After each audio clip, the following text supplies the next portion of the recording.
Hello everyone, welcome to the channel.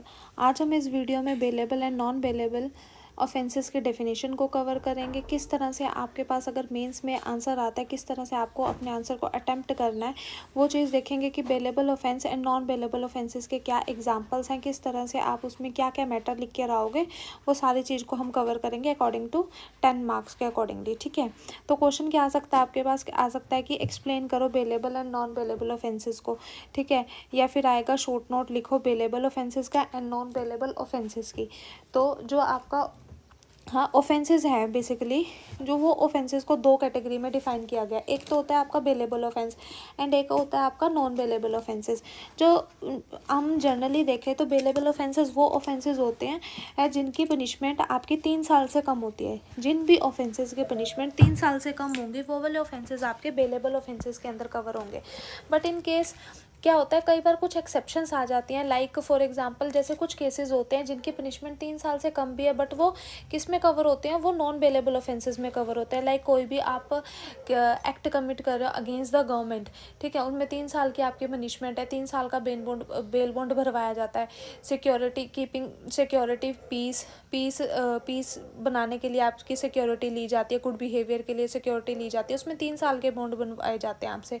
But sometime क्या होता है, कुछ ऑफेंसेस ऐसे ग्रीवियस नेचर के हो जाते हैं, तो आपसे क्या, वो वाले ऑफेंसेस ग्रीवियस नेचर के होने के कारण 3 साल की पनिशमेंट है उसमें बेलेबल ऑफेंस में कवर होने चाहिए, बट एक्सेप्शनल सर्कमस्टांसेस की वजह से क्योंकि वो ग्रीवियस हैं तो वो किसके अंदर कवर होंगे आपके, वो नॉन बेलेबल ऑफेंसेस के अंदर कवर होंगे। तो हमारी जो बेलेबल ऑफेंस की डेफिनेशन है वो दी हुई है 2C ऑफ द भारतीय नागरिक सुरक्षा संहिता के अंदर प्रोवाइड की गई है, जो क्या बोलती है कि वो वाले बेलेबल ऑफेंसेस जो कि first schedule of this Samhita, first schedule में जो भी ऑफेंसेस बताए हुए हैं बेलेबल, वो वाले ऑफेंसेस को बेलेबल बोलेंगे, या फिर वो ऑफेंसेस जो किसी भी अदर लॉ के अंदर, एनी अदर लॉ के अंदर क्या बेलेबल कंसीडर किए गए हैं, वो बेलेबल ऑफेंस होंगे। आपको जनरली भी डिफाइन बता दी एंड जो आपके अकॉर्डिंगली उसके अकॉर्डिंग है, संहिता के अकॉर्डिंग 2C के अकॉर्डिंग वो डेफिनेशन भी हमने कवर कर ली। अब जो हमारा बेलेबल ऑफेंस है वो क्या है, as a matter of right है। मैटर बेल उसमें क्या है, मैटर ऑफ राइट, बेल का हमारा मैटर ऑफ राइट है, हम बेल क्लेम कर सकते हैं। ठीक है, जो एक्यूज पर्सन है, अब हमारे पास 2 पर्सन होते हैं क्रिमिनल लॉ के अंदर, आपके पास 2 पर्सन होंगे। कौन कौन?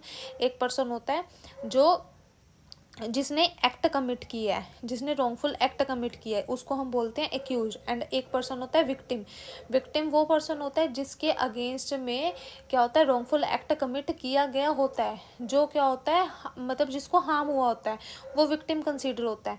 ठीक है, उसको विक्टिम बोलते हैं। तो बेलेबल ऑफेंसेस में बेल किसके पास राइट है, एक्यूज पर्सन के पास राइट है बेल क्लेम करने का। वो बेल को क्लेम कर सकता है कहाँ पर, बेल क्लेम कर सकता है बिफोर द पुलिस ऑफिसर और बिफोर अ कोर्ट, कोर्ट के सामने भी क्लेम कर सकता है और किसके सामने, पुलिस के सामने भी क्लेम कर सकता है इन बेलेबल ऑफेंसेस में बेल को।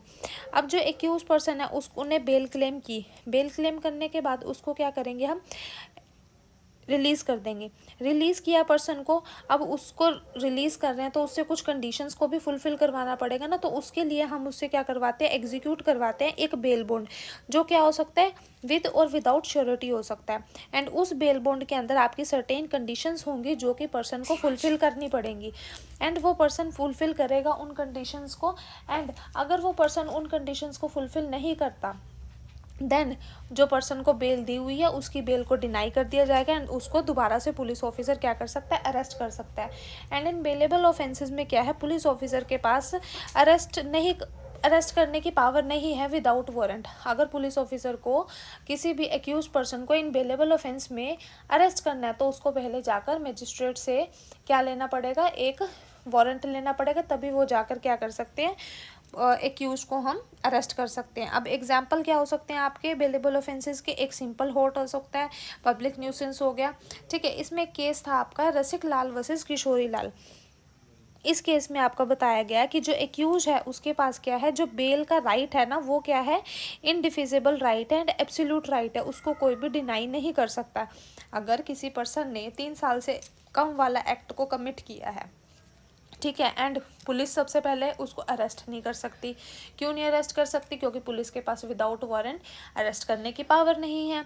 ठीक है। अब एक्यूज पर्सन अरेस्ट नहीं होगा एंड इन केस अगर वो क्या करते हैं, पूरी इन्वेस्टिगेशन के बाद, सारी चीज़ के बाद आ गया, अब वो उसको बेल लेनी है अपने ऑफेंस में, कोर्ट ने उसको क्या कर दिया, उसको मतलब गिल्टी डिक्लेयर कर दिया, अब उसको क्या लेनी है, बेल लेनी है। तो वहाँ पर वो बेल क्लेम कर सकता है। अगर वो स्टार्टिंग में बेल लेना चाहता है तो पुलिस ऑफिसर से, या फिर वो कोर्ट के से भी बेल को क्लेम कर सकता है। तो ये रसिक लाल वर्सेस किशोरे में 2009 का केस था। इसमें बताया गया कि जो आपका बेल है वो क्या है, as a matter of right है एंड एब्सोल्यूट राइट है एंड इनडिफिजिबल राइट है आपका बेल।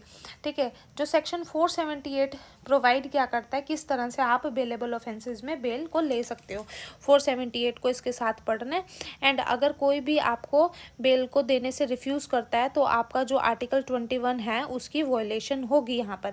तो आपने कहाँ कहाँ से इस चीज़ को कवर कर लिया। अब बेलेबल ऑफेंस अगर आपके पास शॉर्ट नोट आता है मेंस में आंसर लिखने के लिए, एलएलबी में आप कर रहे हो, बीएलएलबी कर रहे हो, आपके पास बेलेबल ऑफेंस का शॉर्ट नोट आ गया, तो आपको क्या क्या लिखना है? सबसे पहले इसकी डेफिनेशन लिखनी है, 2C के अकॉर्डिंगली जर्नल मीनिंग लिखना है, उसके बाद एग्जाम्पल्स लिख देने हैं, फिर उसके बाद लिखोगे इसमें बेल मैटर ऑफ राइट है, बेल कौन प्रोवाइड करता है। ठीक है। अगर बेल में जो कंडीशंस है, बॉन्ड एग्जीक्यूट करवाया जाएगा, अगर वो बॉन्ड की जो कंडीशंस है उसको फुलफिल नहीं कर रहा तो फिर उसको क्या मिलेगी, पनिशमेंट दोबारा से मिलेगी, उसकी बेल कैंसिल हो सकती है, रिफ्यूज़ हो सकती है। ठीक है। केस लिखोगे आप, केस लिखने के बाद पुलिस की पावर लिखोगे कि पुलिस के पास पावर नहीं है अरेस्ट करने की, एग्जाम्पल्स लिख दोगे, एग्जाम्पल लिखने के बाद आप बताओगे कि बेलेबल ऑफेंसेस में बेल कहाँ पर मिलती है, 478 में मिलती है। एंड इन केस अगर आप जो आपकी बेल को कोई भी डिनाई करता है तो आपका आर्टिकल 21 ऑफ द कॉन्स्टिट्यूशन का वायलेशन कंसिडर किया जाएगा। अब नॉन बेलेबल ऑफेंसेस को हम नेक्स्ट पार्ट में कवर करेंगे। Thank you for watching this video.